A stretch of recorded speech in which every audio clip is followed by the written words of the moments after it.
അങ്ങനെ ഞങ്ങൾ ശ്രീരംഗത്ത് നിന്നും ഉച്ചയ്ക്ക് മയിലാടുംതുറ മെമ്മോയിൽ തഞ്ചാവൂരിലോട്ട് പോയിക്കൊണ്ടിരിക്കുന്നത്. തിരുച്ചിറപ്പള്ളിയിൽ നിന്നാണ് മെമ്മോ ഉള്ളത്. അങ്ങനെ ഞങ്ങൾ തഞ്ചാവൂർ ഹോം സ്റ്റേയിലെത്തി. ഈ കാണുന്നതാണ് ഞങ്ങൾ താമസിക്കാൻ വന്ന ഹോം സ്റ്റേ ആണത് കാണുന്നത്, വീടാണ് കാണുന്നത്. ഇവിടെ 3 ബെഡ്റൂമും ഒരു വലിയൊരു ഹാളും അതുപോലെ തന്നെ ഒരു ഡൈനിങ് ഹാളാണ് ഉള്ളത്. റൂമുകളൊക്കെ 3 ബെഡ്റൂമിലും AC ഉണ്ടായിരുന്നു, അതുപോലെ തന്നെ TV ഉണ്ട്, അറ്റാച്ച്ഡ് ബാത്റൂം എല്ലാം ഉണ്ടായിരുന്നു, നല്ല സൗകര്യം ഉണ്ടായിരുന്നു. അതുപോലെ തന്നെ അവിടെ ഒരു 3 സ്റ്റാഫുകൾ കൂടി ഉണ്ടായിരുന്നു. നമ്മൾക്ക് ഫുഡ് പറഞ്ഞു വെച്ചാൽ അവരെ കൊണ്ടുതരും. വളരെ ചീപ്പായിട്ടുള്ള ഒരു ഫുഡ് തന്നെ നമുക്ക് കിട്ടിയിട്ടുണ്ടായിരുന്നു. ബഡ്ജറ്റ് ഫ്രണ്ട്ലി ആയിരുന്നു ഫുഡെല്ലാം കിട്ടിയിട്ടുണ്ടായിരുന്നു. പിന്നെ അതുപോലെ തന്നെ മാത്രമല്ല നല്ല സർവീസായിരുന്നു അവരുടെ ഉണ്ടായിരുന്നത്. അപ്പോൾ അറിയാതിരിക്കാൻ പറ്റും. കാരണം നമുക്ക് നമ്മുടെ വീട് പോലെ നമുക്ക് പെരുമാറാൻ പറ്റിയ ഒരു ഹോം കൂടിയായിരുന്നു ഇതെന്നുള്ളത്. പിന്നെ അവരുടെയൊക്കെ നല്ല സർവീസ്, നല്ല സ്വഭാവമൊക്കെ ആയിരുന്നു, കുഴപ്പമൊന്നുമില്ലായിരുന്നു. അങ്ങനെ ഞങ്ങൾ വൈകിട്ട് തഞ്ചാവൂർ ബൃഹദീശ്വര ക്ഷേത്രത്തിലോട്ട് പോവുകയാണ്. ഞങ്ങളിവിടെ നിന്ന് ലൈൻ ബസ്സിലാണ് പോയിട്ടുണ്ട്. അവിടെ നിന്ന് ഷെയർ ഓട്ടോ ഉണ്ടായിരുന്നു 10 രൂപ. ഈ ബസ് സ്റ്റാൻഡിൽ നിന്ന് ഓപ്പോസിറ്റ് പോയി കഴിഞ്ഞാൽ ഇതുപോലെ ഷെയർ ഓട്ടോ കിട്ടും. ഒരാൾക്ക് 10 രൂപയുള്ളൂ. ബസ് സ്റ്റാൻഡിൽ തന്നെ വേറെ ഓട്ടോ ഉണ്ട്, പാസഞ്ചർ ഓട്ടോ ഉണ്ട്. അതിന് ഒരാൾക്ക് ഇതിന് 100 രൂപ പറഞ്ഞിട്ടുണ്ടായിരുന്നു. അപ്പോൾ അതിൻ്റെ അപ്പുറത്ത് ക്രോസ് ചെയ്ത് പോയപ്പോൾ ഒരാൾക്ക് 10 രൂപ ഉണ്ടായിരുന്നുള്ളൂ. അങ്ങനെ ഞങ്ങൾ ക്ഷേത്രം എത്തി. ബസ് സ്റ്റാൻഡിൽ നിന്നും ഒരു 500 മീറ്റർ മറ്റൊക്കെ ഉള്ളൂ. 1 കിലോമീറ്ററിൻ്റെ അകത്താണ് ഈ ക്ഷേത്രം ഉള്ളത്. അപ്പം അങ്ങനെ ഈ സന്ധ്യാസമയത്തുള്ള അല്ലെങ്കിൽ രാത്രി സമയത്തുള്ള ക്ഷേത്രം എങ്ങനെ ഉണ്ടാകും എന്നുള്ള ഒരു ആകാംക്ഷയിലായിരുന്നു ഞങ്ങളെല്ലാം വന്നിട്ടുണ്ടായിരുന്നത്. എൻ്റെ ബന്ധുക്കൾ ഇവിടെ വന്ന സമയത്ത് പറഞ്ഞിട്ടുണ്ടായിരുന്നു, നല്ലൊരു അന്തരീക്ഷമാണ് അവിടെ, അതുപോലെ തന്നെ നല്ല വൈബാണ്, കാണാൻ നല്ല ഭംഗിയാണെന്നൊക്കെ പറഞ്ഞു കേട്ടിട്ടുണ്ടായിരുന്നു. അപ്പം അത് അക്ഷരാർത്ഥത്തിൽ ശരിവയ്ക്കുന്ന രീതിയിൽ തന്നെയാണ് ഈ ക്ഷേത്രത്തിൻ്റെ ഇതെന്നുള്ളത് ഞങ്ങൾ വന്നപ്പോൾ കണ്ടത്. കാരണം ലൈറ്റൊക്കെ ഇട്ടിട്ട് നല്ല ഭംഗിയുണ്ടെന്ന് കാണാനായിട്ട്. നിങ്ങളിപ്പോൾ കണ്ടുകൊണ്ടിരിക്കുന്ന അകത്തോട്ടുള്ള 2ാമത്തെ പ്രവേശന കവാടമാണ് ഇപ്പോൾ കണ്ടുകൊണ്ടിരിക്കുന്നത്. ധാരാളം ശില്പങ്ങൾ കൊണ്ട് അലങ്കരിച്ചിട്ടാണ് ഈ കവാടം തന്നെ കാണുന്നത്. നിങ്ങൾ ദൂരം നിന്ന് നോക്കുന്ന സമയത്ത് ഞാനിപ്പോഴാണ് ശ്രദ്ധിച്ച് വീഡിയോയിൽ നോക്കുമ്പോൾ 2 കണ്ണുകൾ പോലുണ്ട്. ഈ 2 ബ്ലാക്ക് കളർ കാണുന്നത്, കറുപ്പ് കളറ് കാണുന്ന സമയത്ത് ഇപ്പോൾ വീഡിയോയിൽ കാണുമ്പോൾ എനിക്ക് അങ്ങനെ തോന്നുന്നത്, കқണ്ണ’ുള്ള പോലെ തോന്നുന്നു. ഇതാണ് ക്ഷേത്രം. കണ്ടിട്ട് എന്താ ഭംഗി നോക്കൂ.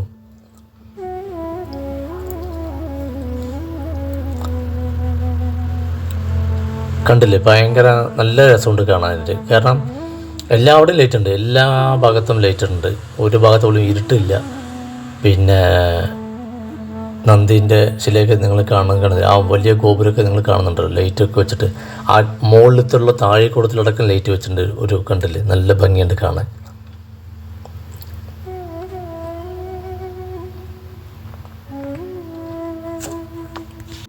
ഈ രാത്രി ദൃശ്യം കാണാൻ ഒരു പ്രത്യേക ഭംഗി തന്നെയാണ് കേട്ടുള്ളൂ. നമ്മൾ പകൽ കാണുന്നതിനേക്കാളും നന്നായിട്ടുള്ളത് ഈ രാത്രി തന്നെ. പക്ഷേ പകൽ അത് വേറൊരു ഭംഗി, രാത്രി കാണാൻ അത് വേറൊരു രീതിയിലുള്ള ഭംഗിയാണ് ഈ കാണുന്നത്.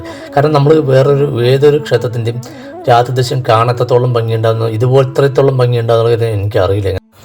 ഇതൊരു പക്ഷേ എനിക്ക് തോന്നുന്നത് നമ്മൾ ഇതിൽ ശില്പങ്ങളും മറ്റൊക്കെ പെയിൻറ്റ് ചെയ്യാതെ നാച്ചുറലായിട്ട് വിട്ടതുകൊണ്ടാണെന്ന് തോന്നുന്നു. ഈ ഒരേപോലെ ആ ഒരു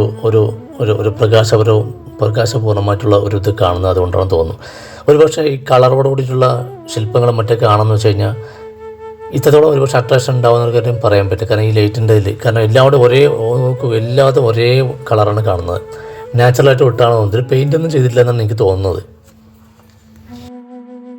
നമ്മൾ എവിടെ നോക്കിയാലും ദൃശ്യമാകുന്നത് ഒരേ നിറം തന്നെയാണ് ദൃശ്യമാകുന്നത്. അതുകൊണ്ടാണ് ഞാൻ പറഞ്ഞത് പെയിൻ്റ് അടിച്ചില്ല പറഞ്ഞത്. കാരണം എല്ലാവരും നോക്കുമ്പോൾ ഒരേ കളറാണ്, കണ്ടില്ലേ, വ്യത്യാസമൊന്നുമില്ല ഇതിൽ. ഇത് ഞങ്ങൾ കയറുന്ന സമയത്ത് എടുത്തുള്ള ഫോട്ടോസാണ് ഈ കാണുന്നത്. നോക്കൂ, എന്ത് ഭംഗിയാണ് നോക്കൂ ക്ഷേത്രങ്ങൾ കാണാൻ.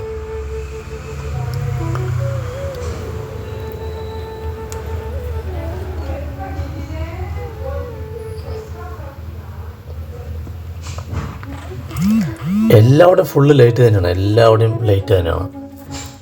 ക്ഷേത്രത്തിന് താഴെക്കൂടത്തിലടക്കം ലൈറ്റ് കാണുന്നത് കണ്ടില്ലേ. ഈ ക്ഷേത്രം കാണാൻ വരുന്നവർ നിർബന്ധമായിട്ടും ഈ രാത്രി ദൃശ്യം കണ്ടിരിക്കേണ്ട ഒന്ന് തന്നെയാണെന്നാണ് എനിക്ക് പറയാനുള്ളത്. കാരണം പകൽ കാണുന്നതിനേക്കാളും വളരെ വളരെ നന്നായിട്ടുണ്ട് രാത്രി ദൃശ്യം എന്നുള്ളത്. കാരണം അതിൻ്റെ ആ ലൈറ്റിൻ്റെ എല്ലാം കൊണ്ടിട്ടുള്ള സംഭവങ്ങൾ, പിന്നെ ആ സ്റ്റോണിൻ്റെ ഒക്കെ വളരെ നല്ലൊരു അട്രാക്ഷനാണ് രാത്രി കാണാനായിട്ട്. ഇത് ഞങ്ങൾ പിറ്റേ ദിവസം രാവിലെ പുണ്യനെല്ലൂർ എന്നൊക്കെ പറയുന്ന ആ സ്ഥലത്തോട്ട് പോകണം. ഒരു മാരിയമ്മൻ ക്ഷേത്രമാണ് അവിടെ ഉള്ളത്. അത് സ്വയംഭൂവാണ്. ആ ദേവി എന്നുള്ളത്. അത് ഞങ്ങൾക്ക് ഇവിടുത്തെ ഹോം സ്റ്റേയിലെ അദ്ദേഹം ആ മാനേജറാണ് പറഞ്ഞു തന്നിട്ടുണ്ടായിരുന്നു. ഇവിടെ ഇങ്ങനെ പുണ്യനെല്ലൂർ എന്നൊരു സ്ഥലമുണ്ട്, അവിടുത്തെ മാരിയമ്മൽ സ്വയംഭുവാണ്. അത് കാലപ്പഴക്കം അത്ര നിർണ്ണയിക്കപ്പെട്ടിട്ടില്ല, കാരണം അത്രയും പഴക്കമുള്ളതാണെന്നാണ് പറയുന്നത്. കാരണം പുറ്റിൽ മണ്ണുകൊണ്ട് ഉണ്ടാക്കിയിട്ടുള്ള, മണ്ണിൽ തന്നെ ഉണ്ടായിട്ടുള്ള ദേവി രൂപമാണ് അത്ര അത്. അതുകൊണ്ട് ഇവിടെ അഭിഷേകം അങ്ങനെയൊന്നുമില്ല. അത് ഒരു 5 അടിക്ക് അത്ര ഹൈറ്റ് ഉണ്ട്.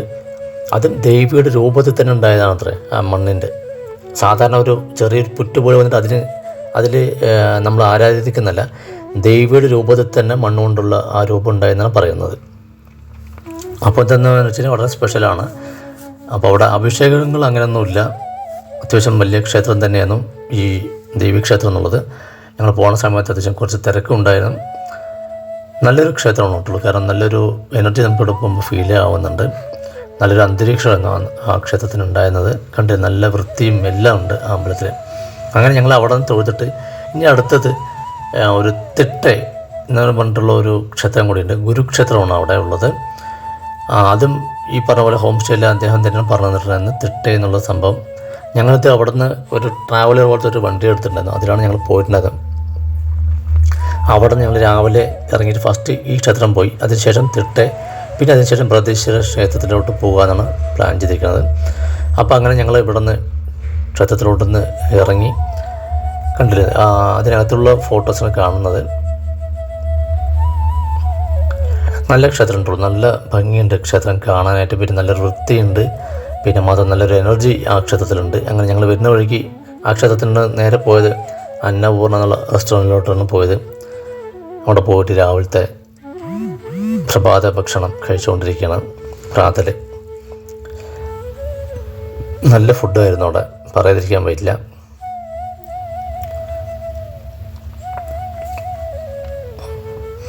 പിന്നെ അവിടെ നിന്ന് ഞങ്ങൾ നേരെ പോയത് തിട്ടെ ഗുരുകോവിൽ.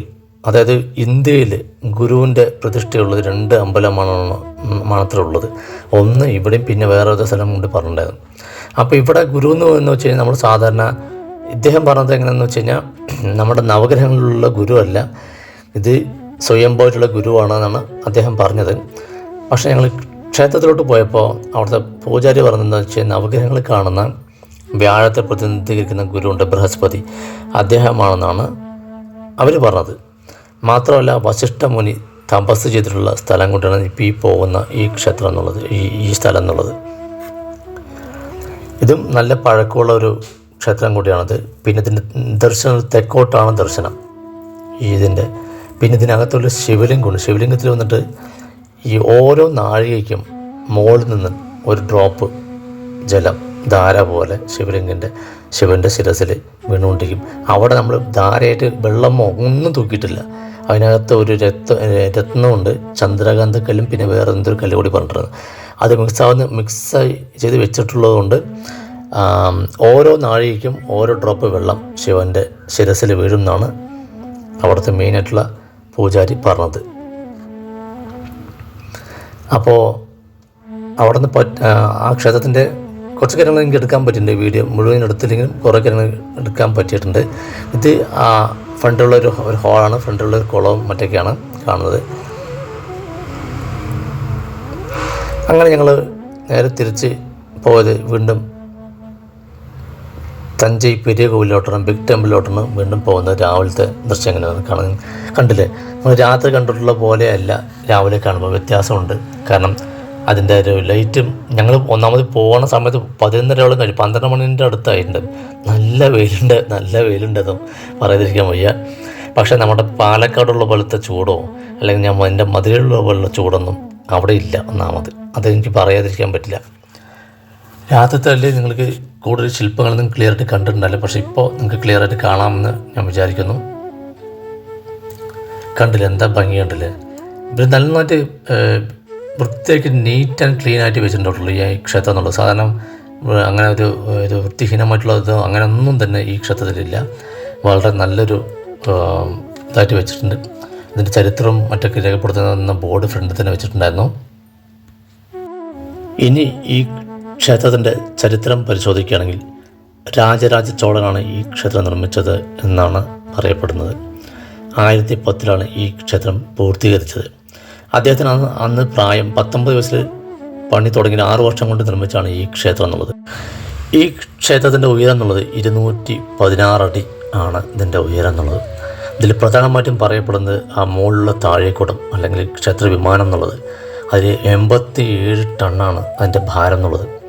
അതിത്രയും ഭാരമുള്ള സാധനം എങ്ങനെ എത്രയും ഉയരത്തിൽ കൊണ്ട് വയ്ക്കാൻ പറ്റി എന്നുള്ളത് ഇന്നും ഒരു ലോകത്തെ മുഴുവൻ വിസ്മയിപ്പിക്കുന്ന ഒരു സംഭവം തന്നെയാണ്.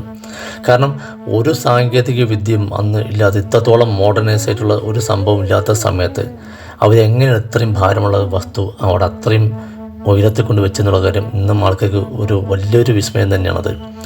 ഈ ക്ഷേത്രത്തിന് ഏറ്റവും കൂടുതൽ അട്രാക്റ്റ് ചെയ്യുന്നതും അത് തന്നെയാണ്. കാരണം എന്താണെന്ന് വെച്ച് കഴിഞ്ഞാൽ ഇന്നത്തെ പോലെ ഒരു ഇതും ഇല്ലല്ലോ. ഇന്നത്തെ പോലെ സൗകര്യങ്ങൾ അങ്ങനെ ഒന്നും ഇല്ലാത്ത സമയത്താണ് ഈ ക്ഷേത്രം പണി കഴിപ്പിച്ചിരിക്കുന്നത്. അതായത് ഈ ക്ഷേത്രം ഈ താഴേക്കോടം കൊണ്ടുവരാനായിട്ട് എന്താണ് ചെയ്തിരിക്കുന്നതെന്ന് വെച്ച് കഴിഞ്ഞാൽ അവിടെ ഈ ആ ഒരു ബോർഡിൽ തന്നെ അതിൻ്റെ അകത്ത് തന്നെ ഒരു മ്യൂസിയം തന്നെ ഉണ്ട്. ആ മ്യൂസിയത്തിൽ കാണിച്ചിരുന്ന ചിത്രപ്രകാരം നോക്കണമെന്ന് വെച്ച് കഴിഞ്ഞാൽ 6 കിലോമീറ്റർ നീളത്തിൽ ഈ ക്ഷേത്രത്തിൻ്റെ ആ താഴേക്കോടത്തിൻ്റെ അത്ര ഹൈറ്റിൽ മണ്ണ് നിറച്ചിട്ട് മണ്ണ് ഫില്ല് ചെയ്തിട്ട് ഈ 6 കിലോമീറ്ററോളം എന്നിട്ട് അതിലൂടെ ആനകളെ കൊണ്ട് വലിപ്പിച്ചിട്ടാണ് ഒരുപാട് ആനകൾ ചേർന്നിട്ടാണ് ഇത്രയും ഭാരമുള്ള വസ്തു മുകളിൽ കൊണ്ട് വെച്ചേക്കുന്നതെന്നാണ് പറയപ്പെടുന്നത്. ഈ ക്ഷേത്രത്തിൻ്റെ ഒരു പ്രത്യേകത എന്താണെന്ന് വെച്ച് കഴിഞ്ഞാൽ നിഴലിൽ ഇല്ലാത്ത ഒരു അമ്പലം കൂടിയാണ് ഈ ക്ഷേത്രം എന്നുള്ളത്. അതും പ്രത്യേകമായിട്ട് എടുത്ത് പറയേണ്ട സംബന്ധന. വേറെ ക്ഷേത്രങ്ങൾ പോലെയല്ല, നിഴലിൽ ഇല്ലാത്ത ഒരു അമ്പലമാണ് ഈ ക്ഷേത്രം എന്നുള്ളത്. മാത്രമല്ല പ്രവേശന കവാടത്തിൽ കാണുന്ന ഒറ്റക്കല്ലിൽ നിർമ്മിച്ച ഒരു നന്ദിൻ്റെ ഒരു ശില്പമുണ്ട്. ഇതാ കാണുന്ന നന്ദിശില, അതിന് 20 ടണ്ണാണ് ഭാരം. അതിൻ്റെ ഭാരം 20 ടണ്ണാണ്. നിങ്ങളൊന്ന് ആലോചിച്ച് നോക്കും. അതും ഇതെങ്ങനെ വെച്ച് കഴിഞ്ഞാൽ ഈ നിലത്ത് പൊങ്ങിക്കിടക്കുന്ന പോലെ തോന്നും. അതായത് പൊങ്ങിക്കിടക്കുന്ന അതായത് ഫ്ലോട്ടിങ് നന്ദി എന്നാണ് അതിന് പറയാം. കണ്ടിന് പൊങ്ങി നിൽക്കുന്ന പോലെയൊക്കെ തോന്നും നമുക്ക് കാണുമ്പോൾ. പിന്നെ മാത്രമല്ല ഈ ക്ഷേത്ര നിർമ്മിതിക്ക് 1,30,000 ടൺ ഗ്രാനൈറ്റാണ് ആവശ്യമുള്ളതായിട്ട് വന്നതായിട്ടാണ് പറയപ്പെടുന്നത്. മാത്രമല്ല 1000 വർഷങ്ങൾക്ക് മുമ്പ് ഇത്രയും കല്ലുകൾ ഇവിടെ കൊണ്ടുവരുന്നത് വലിയൊരു ടാസ്ക്കാണ്. മാത്രമല്ല ഇതെങ്ങനെ കൊണ്ടുവന്നുള്ള കാര്യം ഇതാണ്. പിന്നെ ഇപ്പോൾ ഈ കാണുന്നത് രാജരാജ ചോളൻ്റെ ഛായാചിത്രമാണ് കാണുന്നത്. ഛായാചിത്രം എന്നുള്ളതല്ല, ആ ഒരു നിർമ്മിതി സമയത്ത് ഇതിപ്പോൾ കാണുന്നത് അതിനകത്ത് തന്നെയുള്ള ഒരു മ്യൂസിയത്തിലുള്ള സംഭവമാണ് കാണുന്നത്. കണ്ടില്ലേ, ക്ഷേത്ര നിർമ്മിതിൻ്റെ സംഭവങ്ങൾ കംപ്ലീറ്റ് ഡീറ്റെയിൽസ് അതിലുണ്ട്. ഇതുണ്ടല്ലോ ആനകൾ കൊണ്ടുപോകണമുണ്ടല്ലേ. ഞാൻ പറയും ഇപ്പോൾ എനിക്ക് താജ്മഹൽ ഇങ്ങനെ ലോകാത്ഭുതങ്ങൾ ഒന്നായിട്ട് എനിക്ക് അങ്ങനെ വലിയ ഇതെന്ന് തോന്നി. പക്ഷേ ഇത് ഇങ്ങനെയുള്ള ഒരുപാട് ക്ഷേത്രങ്ങൾ, നമ്മൾ അറിയപ്പെടാത്ത ഒരുപാട് ക്ഷേത്രങ്ങളുണ്ട്, തീർത്തും അത്ഭുതകരമായിട്ടുള്ള സംഭവങ്ങൾ. ഇതൊക്കെ എങ്ങനെ കൊണ്ടുവന്നു? ഇപ്പോൾ ഈ പറഞ്ഞ 87 ടണ്ണ് വളരെ വളരെ വളരെ നമുക്ക് എന്താ പറയുക, നമുക്ക് വിശ്വസിക്കാൻ പോലും പറ്റില്ല. ഇത്രയും ഭാരമുള്ള സംഭവം എങ്ങനെയാണ് കൊണ്ടുവന്നത്. മാത്രമല്ല ഇതിൻ്റെ അകത്തുള്ളൊരു ശിവലിംഗ പ്രതിഷ്ഠ 12 അടിയാണ് അതിൻ്റെ ശിവപ്രതിഷ്ഠയ്ക്കുള്ളത്. ശിവലിംഗം പ്രതിഷ്ഠിച്ചതിന് ശേഷമാണ് ഈ ക്ഷേത്രം പണിതെന്നാണ് പറയപ്പെടുന്നത്. കാരണം എന്താണെന്ന് വെച്ച് കഴിഞ്ഞാൽ നമ്മുടെ മുഗൾ അമ്പലത്തിൻ്റെ ആക്രമണ സമയത്ത് അമ്പലങ്ങളെല്ലാം തകർത്തുകൊണ്ടിരിക്കുകയായിരുന്നല്ലോ. ആ സമയത്ത് ഇതിനെ തകർക്കാൻ വേണ്ടി നോക്കിയിട്ടുണ്ടായിരുന്നു. നോക്കുമ്പോൾ ഇതിനെ ശിവലിംഗത്തിന് പുറത്ത് കൊണ്ടുവരാൻ നോക്കുമ്പോൾ ആ സമയത്ത് പറ്റിയിട്ടുണ്ടായിരുന്നില്ല. കാരണം എന്താണെന്ന് വെച്ച് കഴിഞ്ഞാൽ അകത്തോട്ടുള്ള വാതിൽ വളരെ ചെറുതാണ്, അതിൻ്റെ അകത്തോട്ടുള്ള പ്രതിഷ്ഠയും വളരെ വലുതും. അപ്പോൾ ഇതെങ്ങനെ പുറത്തോട്ട് കൊണ്ടുവരാൻ പറ്റും? ഒന്നും ചെയ്യാൻ പറ്റിയില്ല. ലാസ്റ്റ് പിന്നെ ഇതേപോലെ അമ്പലത്തെ തകർക്കാമെന്ന് വെച്ച് നോക്കുമ്പോൾ അതും പറ്റില്ല. കാരണം വെച്ചാൽ മുകളിൽ 87,000 ടണ്ണാണ്. 87 ടണ്ണുള്ളതുകൊണ്ട് അതും വലിയൊരു ബാധ്യതയായിട്ട് അവർക്ക് വന്നുകൊണ്ട് അവർ ഈ അമ്പലം വിട്ടിട്ട് പോവുകയാണ് ചെയ്തത്. പിന്നെ മാത്രമല്ല ഈ ശിവലിംഗം പ്രതിഷ്ഠിച്ചതിന് ശേഷം കെട്ടിയതാണ് ഈ ക്ഷേത്രം എന്നുള്ളത്. മാത്രമല്ല ഇതിൽ എന്താ പറയുക, ഈ ക്ഷേത്രത്തിൽ തന്നെ ധാരാളം തുരങ്കങ്ങൾ ഉള്ളതായിട്ട് പറയപ്പെടുന്നുണ്ട്. അതായത് കൊട്ടാരത്തിലേക്ക് പോകാനുള്ളതും അതുപോലെ തന്നെ വേറെ ക്ഷേത്രങ്ങൾ തമ്മിൽ ബന്ധിപ്പിക്കുന്ന ധാരാളം തുരങ്കങ്ങൾ ഈ ക്ഷേത്രത്തിനകത്ത് തന്നെ ഉണ്ടെന്നാണ് പറയപ്പെടുന്നത്. അതുമാത്രമല്ല ലോകത്തിലെ ഗ്രാനൈറ്റിൽ പണി കഴിപ്പിച്ച ആദ്യത്തെ ഒരു ക്ഷേത്രം അല്ലെങ്കിൽ ആദ്യത്തെ നിർമ്മിതി കൂടിയാണ് ഈ ക്ഷേത്രമെന്നും പറയപ്പെടുന്നുണ്ട്. ഈ ക്ഷേത്രവും ശ്രീരംഗം ക്ഷേത്രം പോലെ യുനെസ്കോയുടെ പൈതൃക പട്ടികയിൽ വന്നിട്ടുള്ള ക്ഷേത്രം കൂടിയാണ്. നിങ്ങളിപ്പോൾ കണ്ടുകൊണ്ടിരിക്കുന്നത് രാജരാജ ചോളൻ്റെ പാലസാണ് കണ്ടുകൊണ്ടിരിക്കുന്നത്. ഇവിടെ ധാരാളം ശില്പങ്ങളുണ്ട്. അതെല്ലാം വളരെ വളരെ പഴക്കമുള്ള ശില്പങ്ങളാണ് കണ്ടുകൊണ്ടിരിക്കുന്നത്. AD 10, 8 നൂറ്റാണ്ടിലേക്കുള്ള ശില്പങ്ങളാണ് കണ്ടുകൊണ്ടിരിക്കുന്നത്. ഇതിനകത്ത് തന്നെ ഈ ബ്രോൺസിൻ്റെ മെറ്റൽ കൊണ്ടുള്ള ധാരാളം വിഗ്രഹങ്ങളുടെ ഒരു ഗാലറി ഉണ്ട്. അതുപോലെ തന്നെ ഒരു ആർട്ട് ഗാലറി ഉണ്ട്. അങ്ങനെ ഒരുപാട് സംഭവങ്ങൾ ഇതിൽ ഉണ്ട്. പുരാവസ്തു ഗവേഷകന്മാർക്ക് അല്ലെങ്കിൽ പുരാവസ്തുക്കൾ ഇഷ്ടപ്പെടുന്നവർക്ക് ഈ ഒരു മ്യൂസിയം എന്നുള്ളത് അല്ലെങ്കിൽ ഈ ഒരു പാലസ് എന്നുള്ളത് വളരെ വലിയൊരു മുതൽക്കൂട്ടായിരിക്കും. കാരണം എന്താണെന്ന് വെച്ച് കഴിഞ്ഞാൽ ഒരുപാട് വളരെ വളരെ പഴക്കമുള്ള സംഭവങ്ങൾ, ശില്പങ്ങളായിക്കോട്ടെ, അവിടെയുള്ള മെറ്റൽസ് ആയിക്കോട്ടെ, ഒരുപാട് പഴയ പാത്രങ്ങൾ മുതൽ അതുപോലെ തന്നെ തിമിംഗലത്തിൻ്റെയൊക്കെ സ്കെൽട്ടനൊക്കെ ഈ ഇതിലുണ്ട്, ഈ മ്യൂസിയത്തിനകത്ത് തന്നെ ഉണ്ട്. നമുക്കൊരു ഫോട്ടോസൊക്കെ ഞാൻ ചോദിച്ചു കൂടെ എടുക്കാൻ പറ്റുന്നതാണെന്ന് ചോദിച്ചപ്പോൾ ഒക്കെ അലൗഡാണെന്നാണ് പറഞ്ഞത്. അതുകൊണ്ട് ഞാൻ ഇപ്പോൾ ഈ കണ്ടുകൊണ്ടിരിക്കുന്ന കംപ്ലീറ്റ് അവിടെയുള്ള കംപ്ലീറ്റ് ഫോട്ടോസ് ഞാൻ എടുത്തിട്ടുണ്ട്. ഈ കണ്ടുകൊണ്ടിരിക്കുന്ന വീഡിയോസുകളിൽ വളരെ പഴക്കമുള്ള സംഭവങ്ങളാണ്. ഇത് പലതും നമ്മുടെ ഇവിടെ നിന്ന് വിദേശത്തേക്ക് കടത്തപ്പെട്ടിട്ട് തിരിച്ചു കൊണ്ടുവന്നിട്ടുള്ളതാണ്. ഇപ്പോൾ ഈ കണ്ടുകൊണ്ടിരിക്കുന്ന രാജരാജ ചോളൻ്റെ സ്റ്റാച്ചുവാണ് നിങ്ങളിപ്പോൾ കണ്ടത്. ഇത് അവിടുത്തെ ക്ഷേത്ര മാതൃകയും അതുപോലെ തന്നെ പാലസിൻ്റെ ഇതും. ഇതാണ് ഞാൻ പറഞ്ഞ തിമിംഗലത്തിൻ്റെ സ്കെൽട്ടൻ എന്നുള്ളത്. വളരെ വലിയൊരു സ്കെൽട്ടനായിരുന്നു അത്. പിന്നെ ഈ ക്ഷേത്രത്തിൽ പറഞ്ഞുകൊണ്ടിരിക്കുന്ന വേറെ സംഭവങ്ങളും കൂടിയുണ്ട്.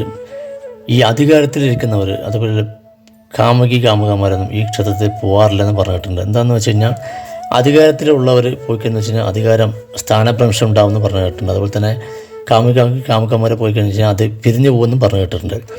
ഞാൻ ഇവിടുത്തെ നമ്മുടെ മതിലിൽ തന്നെ ഇപ്പോൾ ഈ മരുന്ന് ചോദിച്ചപ്പോൾ അവർ പറഞ്ഞത് രാജരാജ ചോളം പോലും ഇതിനകത്ത് കുംഭാഭിഷേക സമയത്ത് പോയിട്ടുണ്ടായിരുന്നില്ല എന്ന് പറഞ്ഞു കേട്ടു. കാരണം ഇവിടുത്തെ തമിഴ്നാട്ടിലെ ഒരു രാഷ്ട്രീയ പാർട്ടിയിൽ ഒരാൾക്കാരും രാഷ്ട്രീയത്തിലുള്ള ഒരാൾക്കാരും ഈ ക്ഷേത്രത്തിലോട്ട് പോയിട്ടില്ല എന്നാണ് പറഞ്ഞു കേട്ടിരിക്കുന്നത്.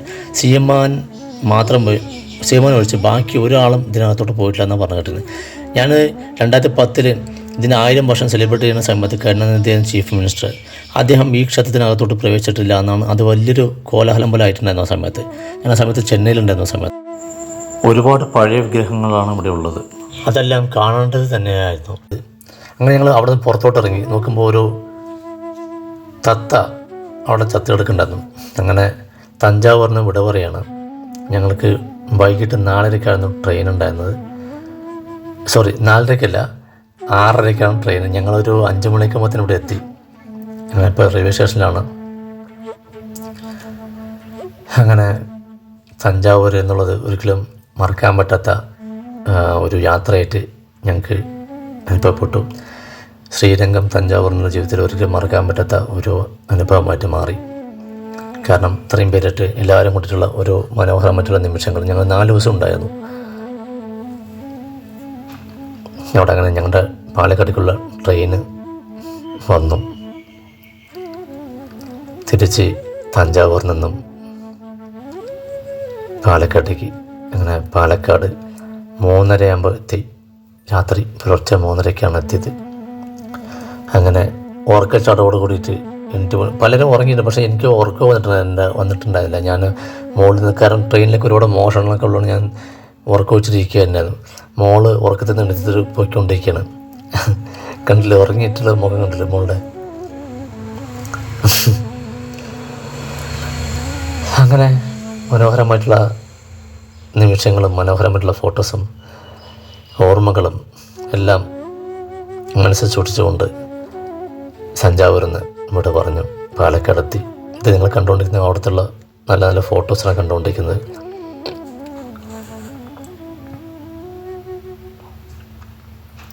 ഇതൊക്കെ പഴയ ചരിത്രങ്ങളുടെ ഒരുപാട് ഫോട്ടോസ് ഉണ്ട് കേട്ടോ. അവിടെ പഴയ ബ്ലാക്ക് ആൻഡ് വൈറ്റ് ഫോട്ടോസ് ഒരുപാട്.